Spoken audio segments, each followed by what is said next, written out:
A new day on the Danube. All seems calm and peaceful. But this long river has many different faces.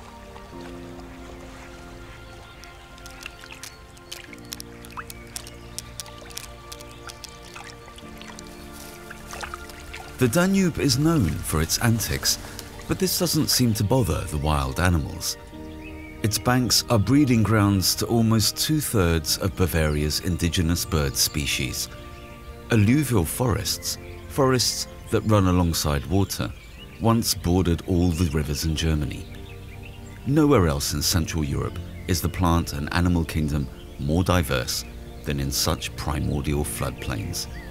It seems like a jungle.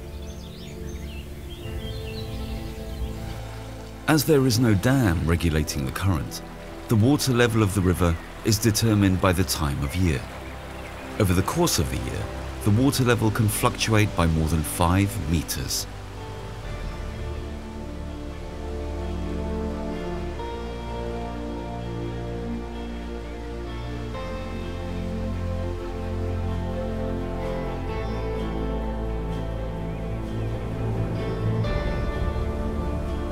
Floods like this can destroy whole settlements. Floodplains retain large quantities of water, without which they could not exist.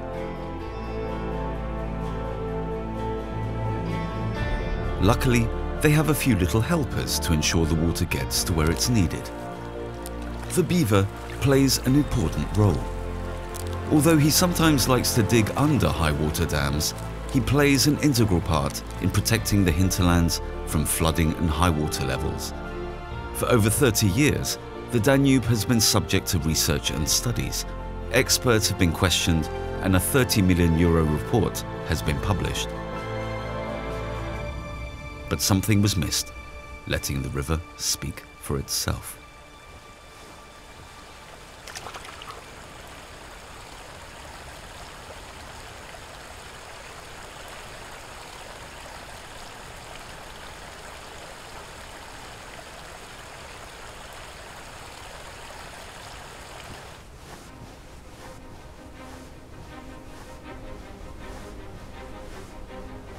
The Danube springs from 2 head rivers in the Black Forest and takes its natural course through fields and meadows undisturbed.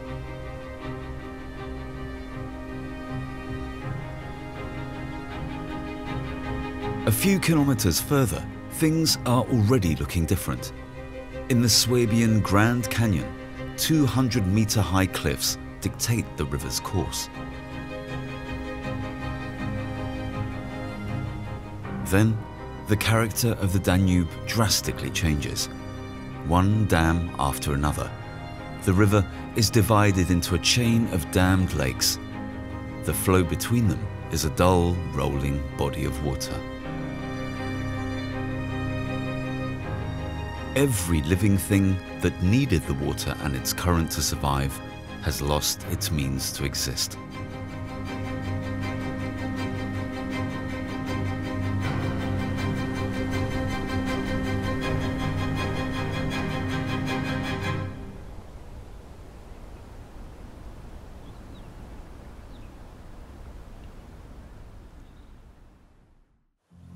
But further downstream, things look different. Here, the Danube is still a river full of life. It's not quite untouched, but it has its natural strength and flows freely.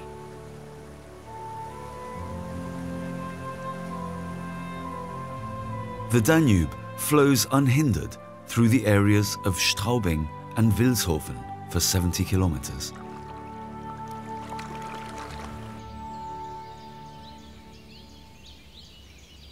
It's springtime in the alluvial forest. The first rays of sun reawaken the life cycle of the plants, and within days, the forests are adorned with a new cloak.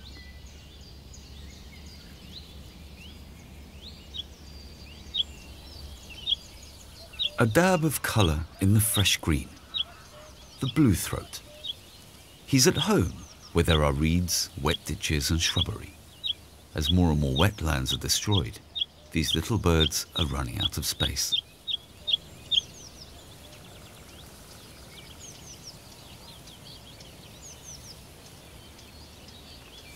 Just next door, a great rarity, the penduline tit.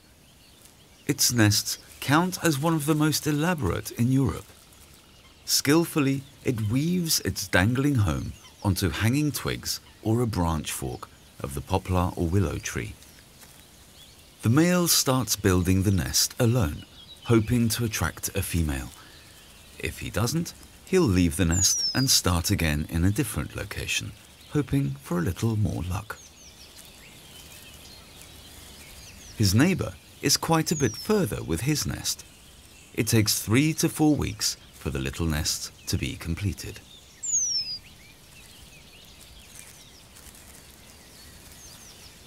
The branch to which the nest is attached plays a vital role in ensuring its stability, forming part of the whole structure. The sacks are so elaborately woven, they used to be worn by small children as slippers.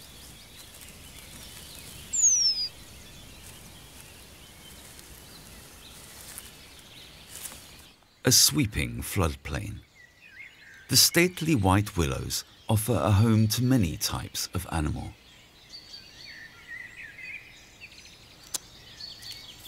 The spotted woodpecker is a regular visitor. He knows that there are plenty of beetles and insects to be had under the rotten bark. Adeptly, he uses his strong beak to push the bark to one side and explore the trunk.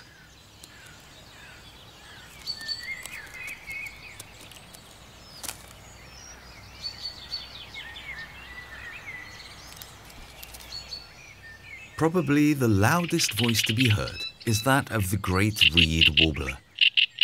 This noisy bird has large lungs and is the loudest warbler in Europe. The backwater offers plenty of reeds to make his home.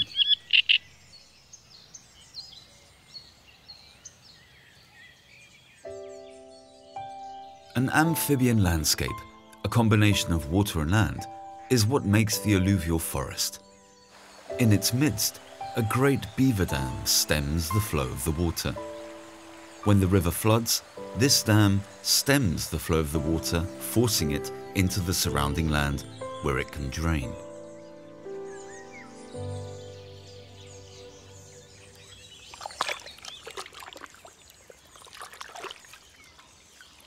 The more beavers there are in the stream, river, or alluvial forest, the more protection there is on offer, at no extra cost.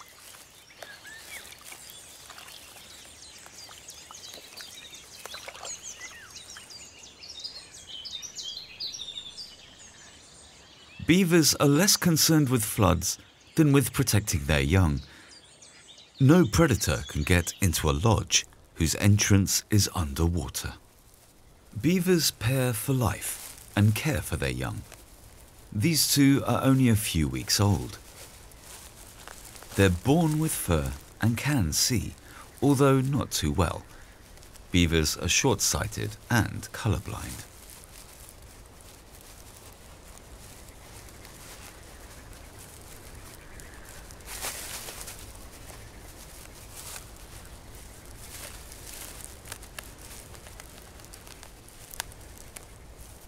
The little ones are suckled for 2 months and grow quickly. Beaver milk is very nutritious and has 4 times as much fat as cow's milk.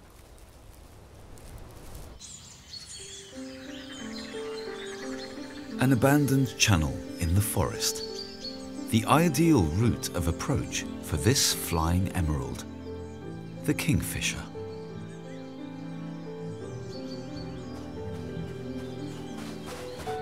The fish in its beak is a giveaway. There are young to be fed. But where? The kingfisher has been creative and made its nest in the tangled root mass of a toppled tree.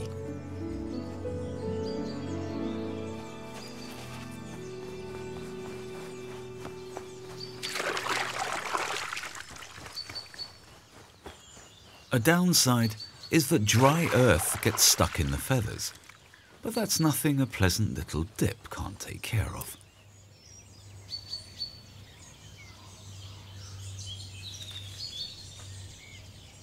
But there's no time to sit and dry. The little ones must be constantly fed. And it's off again into the dense alluvial forest.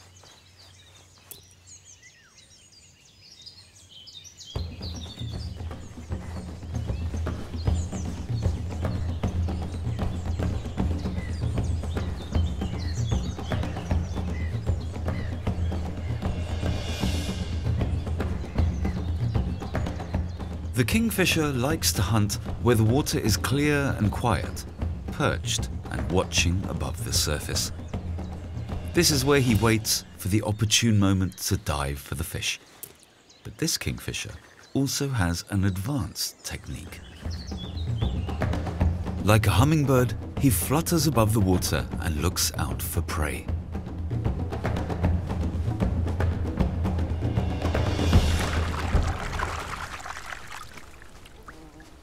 If the hunting ground and nest are far apart, the kingfisher can cover large distances. Yet, despite its effort, the bird is running out of places to breed. Where can he burrow a nest? By artificially channeled streams or atop a brimming dammed lake? These beautiful birds are diligent. Once they've found a good spot to nest, they will make use of it 2 or 3 times. Often, the first nest is still occupied by the first batch of offspring, so the parent must make a new home next door.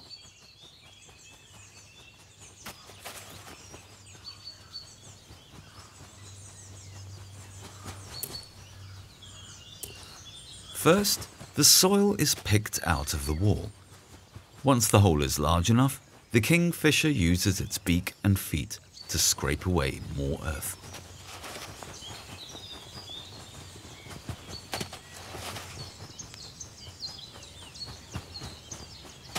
The tunnel building takes some time, with the small bird also collecting food for the little ones. Luckily, the backwater of the Danube offers a plentiful supply of fish, and some are only 2 meters deep. The water is filled with nutrients and gets very warm in the summer. For fish like the rudd, tench, or tiny sunbleak, there's plenty of food to go around.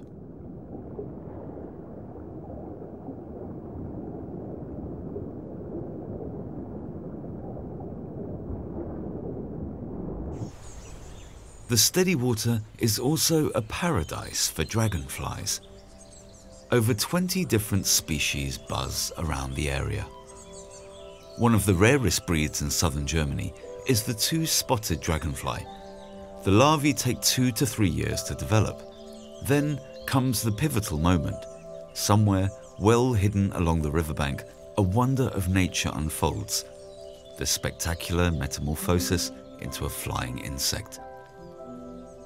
Along a molting seam on the creature's back, the skin tears open and the dragonfly forces itself out of its diving suit. A long and arduous procedure for only a few days of flying, the 2-spotted dragonfly has a very short lifespan of about 30 days, from mid-May to the end of June. It's hard to imagine that very soon these wings will be capable of the most acrobatic of maneuvers.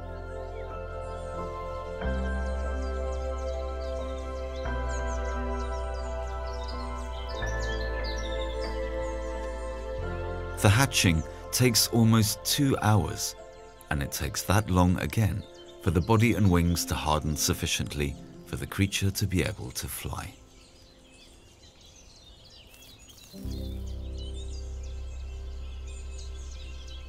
The water level of the river and groundwater are interconnected. When the snow melts in the spring, the Danube brims at its fullest. As a consequence, groundwater is pressed upwards in the floodplains around the river. It recedes when the water level goes down again. When one intervenes with this dynamic synergy, the floodplain is lost.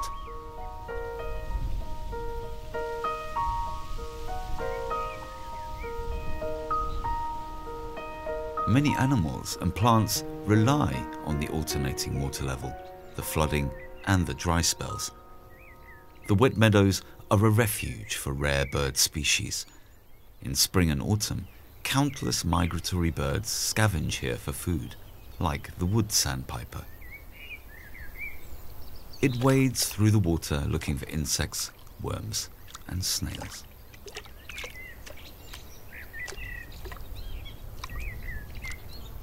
The wide-open moist meadows don't just offer food. The large curlew bird breeds here in few sheltered areas. It's almost the size of a chicken and can spot a troublemaker from far off, even in the tall grass.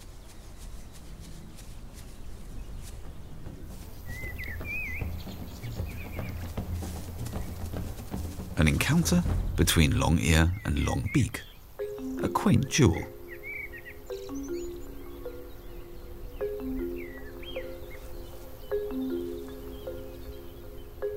But the tense moment is over quickly, and each struts or hops off. That the bird is so ready to fight has two reasons, two little reasons. A curlew with offspring is a rare sighting. As with most birds that need meadows as breeding ground, their habitat is fast running out.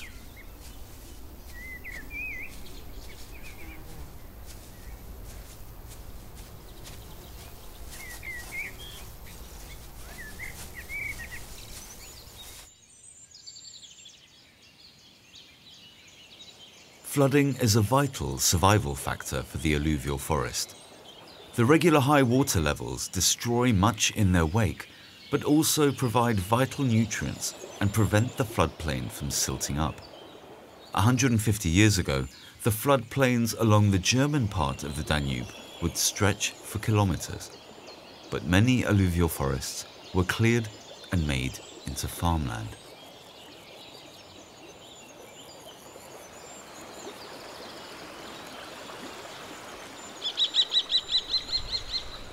The kestrel doesn't really mind whether the Danube is high or low. Hunting only becomes difficult with very high water levels. But there's no risk to his nest. It's well protected and almost 20 meters high in the heart of the forest. These three young birds are almost fully fledged. Their nest was originally a buzzard or crow's nest, and is now serving as nursery for the young kestrels. The young are already so big that they need to be fed by both their parents. They're growing quickly and will soon have reached the weight of an adult. This means the end of the hard work for the parents is in sight.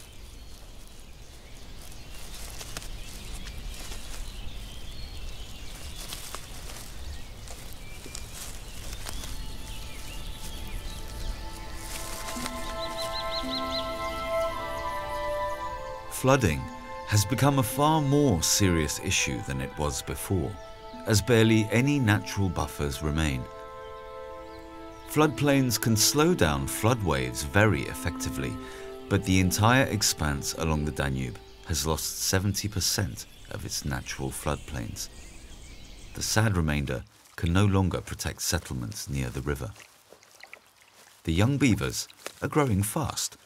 Already in their second week, the young begin to gnaw at leaves and herbs, and after 3 weeks, the milk from the mother is just a supplement. But there's always time to play, even on mother's broad tail.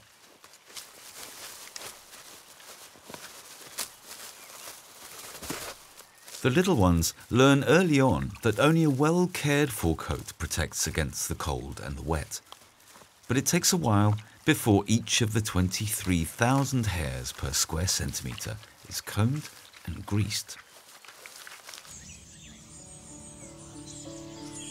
Summer. Here and there, beautiful gems adorn the alluvial forest.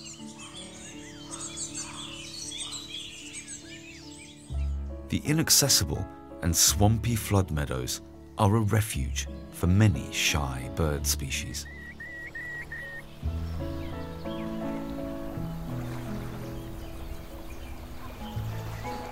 The area becomes a gathering place for water and wading birds during migration time. Here, they can rest and feed in peace. It's a place for them to recharge for the long flight ahead, to breeding areas in the north or warmer climes in the south. Some days see over 10,000 birds in the wetlands of the free-flowing Danube. Once the breeding season is over, the curlews gather in flocks and move about as one. Now, at the height of summer, the backwater is very shallow and offers plenty of food for every beak, long or short. One of the rarest guests here is the little egret. Its snow-white coat makes the delicate bird one of the most noticeable along the Danube. But from a fisher's perspective, the animal apparently looks like a cloud, even if not every fish seems to see it that way. But the little egret has another tactic. He scuttles along the bottom with his feet, trying to flush out the fish with jerky movements.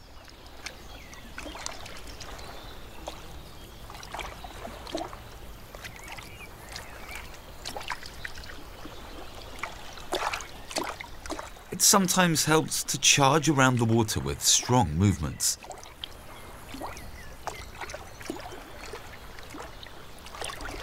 But perhaps the grey heron has already had his fill and there's no fish left. Our small friend is better off trying his luck elsewhere.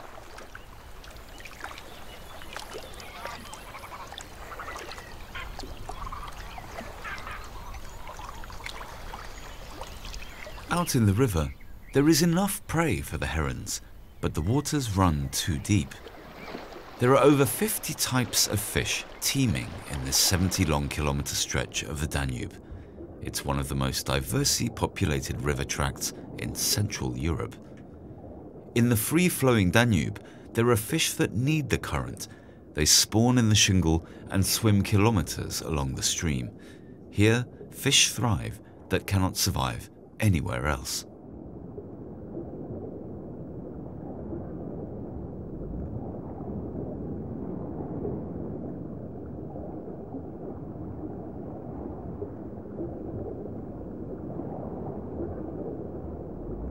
Yet this underwater idyll does not remain undisturbed. Intruders are making life for the endemic fish more difficult, such as this Siberian sturgeon. A century ago, 6 species of sturgeon could be found here. Today, only the sterlet can be found in this part of the Danube. All others have died out.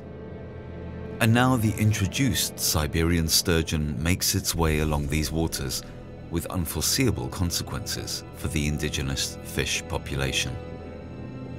The round goby has also made its home here.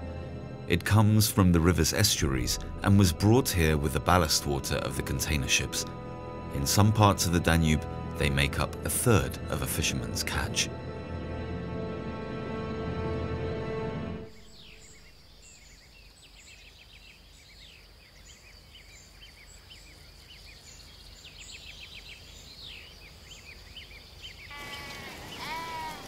Most of the flood meadows that lie between the high water dams and the river are extensively farmed and mown only twice a year. Shepherds also take their flocks to graze here regularly. The sheep make for a very effective lawnmower along the banks that stretch on for kilometers. This pasture is well kept to ensure that the meadows, so important for so much plant and animal life, do not overgrow into bush and forest.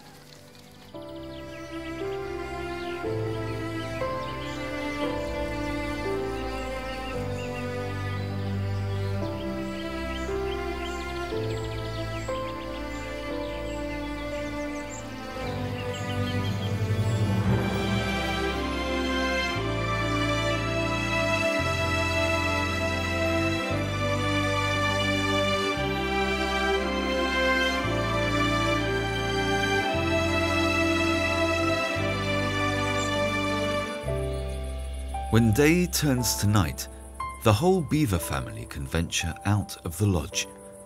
Thanks to its large build, sharp claws and sharp teeth, the beaver has few natural enemies.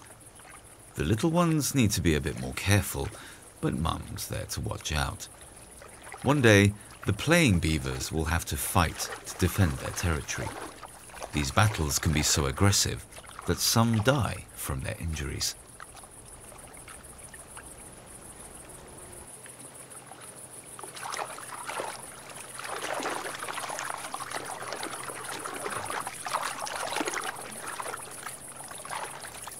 But soon, the fresh green leaves look more tempting.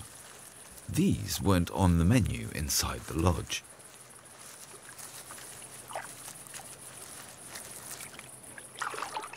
Under cover of darkness, even very rare creatures dare to venture from their hideouts.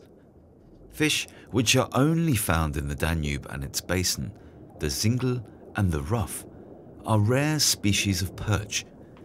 They live at the bottom of the river, over the shingle and gravel plains with the water currents.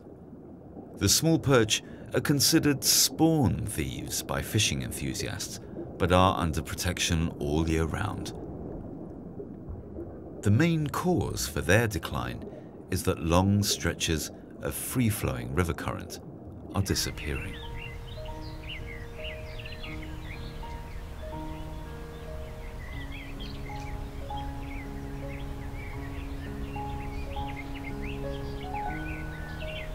On the edge of the meadow, a great green bush cricket waits for the new warming day. It's still frozen stiff from the cool night.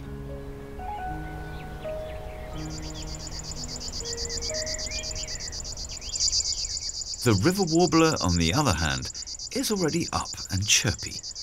Its distinctive song can be heard far and wide over the floodplain.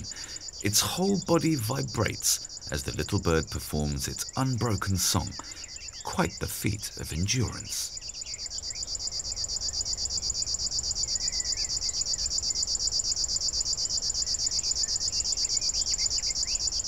The rhythmical, ongoing quality of its song makes it sound like an old sewing machine, and it's often referred to as the sewing machine bird. By now, the great green bush cricket has warmed up enough to start its morning ritual, although today it's a vegetarian breakfast, a rare occurrence. Usually the cricket hunts down caterpillars, flies, moths and other animals. This cricket used to be more common.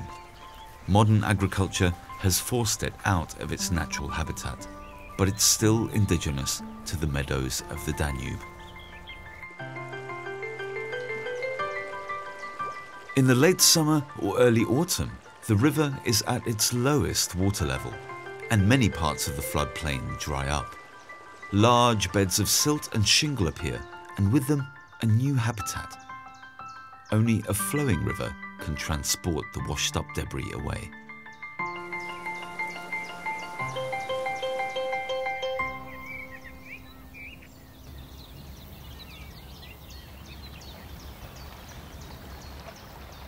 The low water level is as much part of the floodplain as the regular high water. It is the two in combination that enable the alluvial forests and meadows to thrive. Many specialized plant and animal species are dependent on the dynamic water level. One of these is the little ringed plover. It's the only plover that breeds, or at least used to, along a German river. As very few natural riverbanks remain, it must now resort to nesting in gravel pits and quarries. Without these replacements, the bird would be extinct here. Wading birds like the wood sandpiper are also at home in the fluctuating water levels.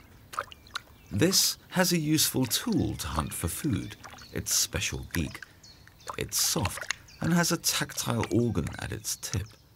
This allows the bird to hunt for food deep in the mud or the soft earth.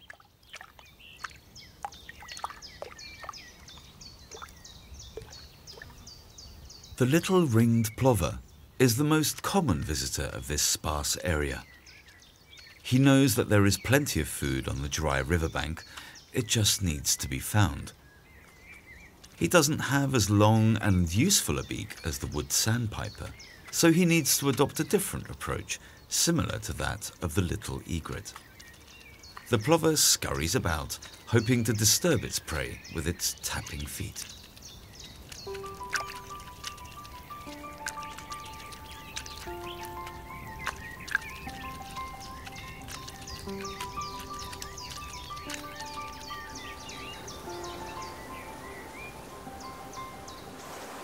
The Bavarian Riviera?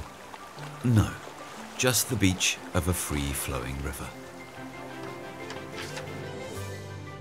The Danube has reduced to being a narrow channel. No silt covers the sea of stones. The current has washed them clean.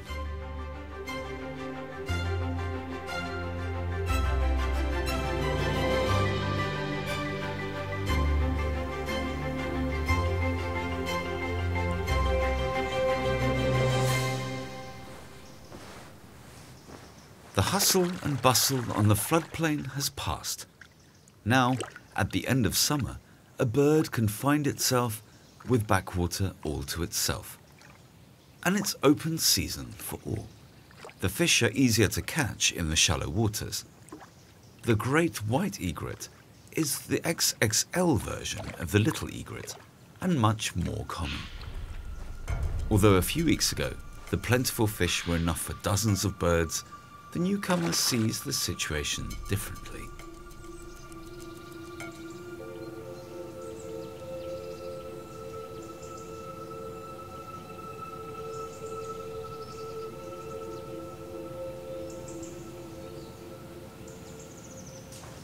A fight's not really worth it. The next cove is only a short flight away, and there are certainly enough opportunities to find lunch.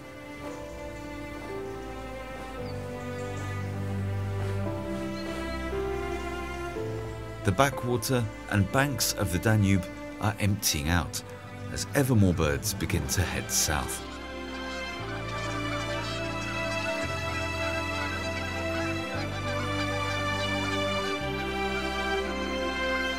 The grey lag goose is one of the last to leave and will return after 5 months.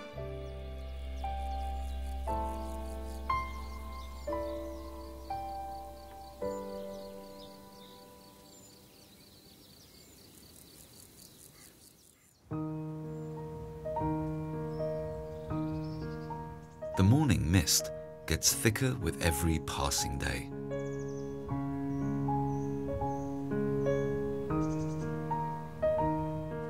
Even the kingfisher is having trouble hunting. Autumn is not a very colourful time of year along the Danube. The advent of winter is slow and rarely spectacular.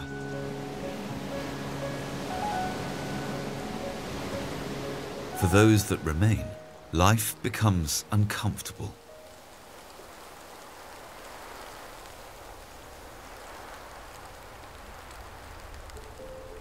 Soon, frost takes its magical hold on the landscape. In cold nights, the fog from the Danube settles as hoarfrost and creates thousands of little gems.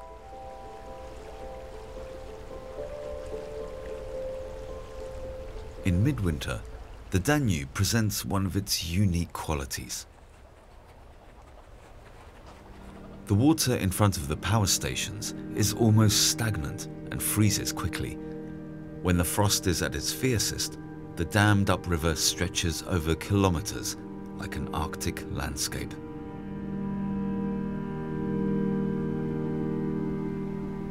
Things look different where the river can enjoy its free flow. The current prevents a total freeze, and these areas offer a safe place for thousands of water birds. The kingfisher is particularly dependent on open patches of water. Without them, he cannot hunt, and in the worst case, starves. The great cormorant also values the flowing river, to the dismay of the fishermen. The unpopular hunter is only here for the winter and leaves again with the onset of spring.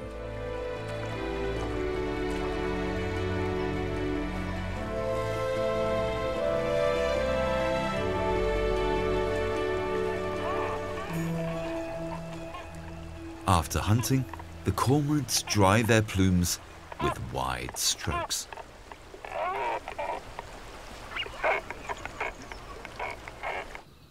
Fog and sunshine create a unique landscape.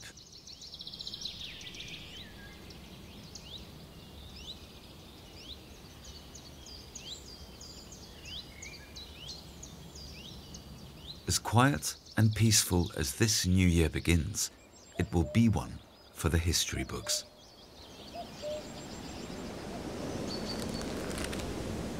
The Penduline tit is one of the first to get wind of something amiss. Days of rain and strong winds render its nest building even harder. Courageously, the little bird battles against the elements. Now the intricate nest builder must display even more skill and acrobatics. The little construction must hold its own against every gust of wind.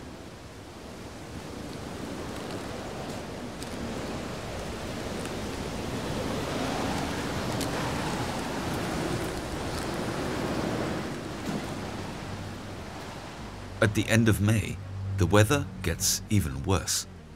Rain falls for days on end. The ground is soon saturated. The few remaining floodplains cannot take on such a mass of water. Soon, the first floods occur.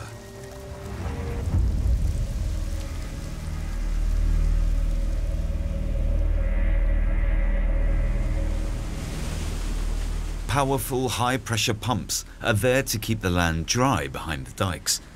Everyone knows the situation is serious. The dams are not built to current technical standards. They're a metre too low and only rarely have an inner seal. The oldest were built almost 90 years ago. Dam breaks are unavoidable during a historic flooding. The only real question is where and when. A disaster is building up on the Danube. The first dike is flooded and the second old dam cannot stand against the pressure of the water. It breaks. Whole towns, even whole regions go under the flood. The catastrophe has happened. The river is taking revenge for not being given enough room and far too dikes being built in the hinterlands.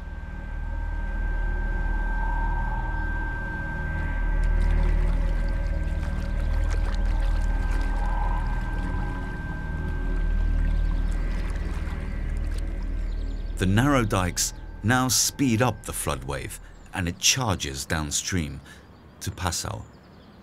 The 3rd of June 2013 is a black day for the famous city of Three Rivers, the highest water levels in 500 years.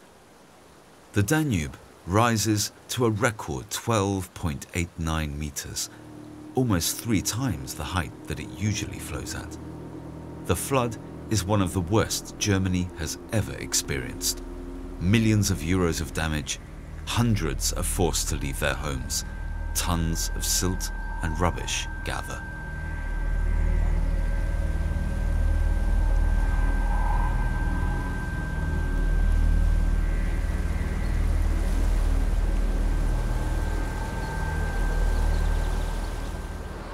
In its 2,000-year history, Passau has had its share of floods. The marks on the town hall are a testament to how often it has stood underwater, and only the highest water levels get a notch. More often than not, flooding means destruction and death for the people and animals that live along the riverbanks. The floodplains absorb large amounts of water like a sponge and can prevent catastrophes, or at least diminish the extent of the damage caused. Along the river, the wild water masses have sedimented large amounts of sand and shingle. What may look like an area of devastation now will be a diverse and plentiful habitat in a few years' time. Nature has adapted to the ebbs and swells of this temperamental river.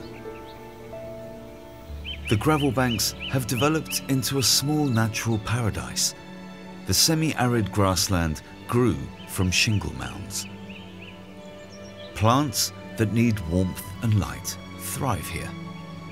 And this in turn attracts plenty of insects and butterflies.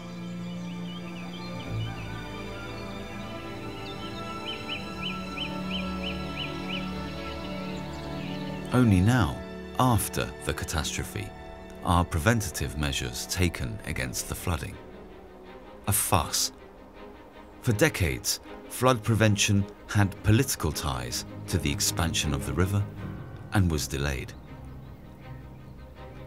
The 70-kilometer-long stretch of the Danube between Straubing and Vilshofen is one of the last natural stretches of river in Central Europe.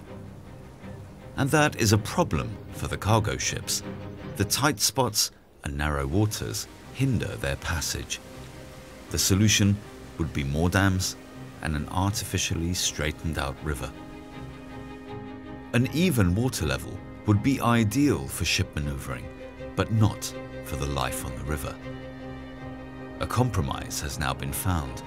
55 kilometers of the Danube will not be touched, but the most central and important 15-kilometer stretch is exempt from this decision and is open to development and expansion.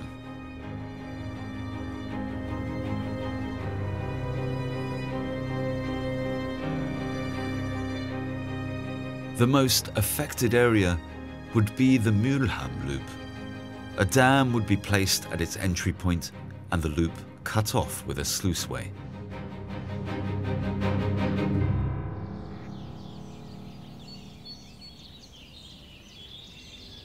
But some movement in the natural rise and fall of the river remains, a rhythm that has controlled life here for thousands of years. And a new generation is growing in the Beaver Lodge. One day, the young will help to preserve this precious countryside. They will ensure the floodplains live on and serve as protection against high water levels. Isn't it time to see the value of the beaver and not just the damage it can do?